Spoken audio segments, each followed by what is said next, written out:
నీతో షాపింగ్ నా వల్ల కాదే ప్లీజ్. నీకు ఇంకో ఆప్షన్ లేదురా, మనకు చాలా టైం ఉంది. నువ్వు కానీ ఇంకోటి ఏమైనా ఆర్డర్ చేయమంటావా? నేను ఇప్పుడే మాట్లాడా వాళ్ళతో. ఒక 2 minutes ఉండరా. సరే, నేను ఏజెంట్ డీటెయిల్స్ షేర్ చేస్తా, వెళ్ళి చూడండి. నేను మళ్ళీ కాల్ చేస్తా. నువ్వేంటి ఇక్కడ? సిరి బ్యాచిలర్ పార్టీకి నువ్వు పక్కా వస్తా అంటేనే కదా ప్లాన్ చేసాం. లాస్ట్ మినిట్ లో క్యాన్సిల్ చేసావు. కనీసం చెప్పాలని కామన్ సెన్స్ లేదా నీకు? సారీరా, ఫ్లాట్ కొనడానికి తిరుగుతున్నా, ఆ టెన్షన్ లో మర్చిపోయా. రే కవర్ చేయకరా, అయినా ఫ్లాట్ కొనడానికి టెన్షన్ ఎందుకు? టెన్షన్ ఎందుకేంటి? ఎన్ని చూసాను తెలుసా, ఒక్కటి కూడా నచ్చట్లే. ఇంతకు డాడ్తో కూడా అదే మాట్లాడుతున్నా. ఫస్ట్ నీకు ఎలా కావాలో క్లారిటీ ఉంటే ఆటోమేటిక్ గా నచ్చుతుంది. అవునరా, నువ్వు ఫ్లాట్ కొందామని ప్లాన్ చేస్తున్నావు కదా, అదేదో ఇండిపెండెంట్ హౌస్ ప్లాన్ చేయొచ్చు కదా, బాగుంటుంది. జోక్ చేయకరా, ఫ్లాట్ కొనడానికే బడ్జెట్ సరిపోట్లేదు ఇక్కడ. ఇంకా ఇండిపెండెంట్ హౌస్ అంటే అన్ని ప్రాపర్టీస్ అమ్ముకోవాలి. ఇక్కడ అమ్మాల్సింది ఏం లేదురా, నమ్మాల్సింది ఉంది.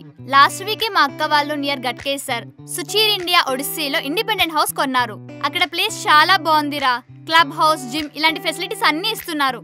మరి budget bank loan? Hello master, నేను చెప్పేది కూడా అదే. ఫ్లాట్ కొనే బడ్జెట్ లోనే ఇక్కడ ఇండిపెండెంట్ హౌస్ ఇస్తున్నారు. అంతేకాకుండా హ్యాపీగా లోన్ కూడా తీసుకోవచ్చు. బడ్జెట్ లో ఇండిపెండెంట్ హౌస్ దొరుకుతుందంటే నాకు ఇంకా టెన్షనే లేదు. రేపు నువ్వు ఫ్రీ అయితే వెళ్ళి డీటెయిల్స్ కనుక్కుందాం. ఓకే డన్ రా.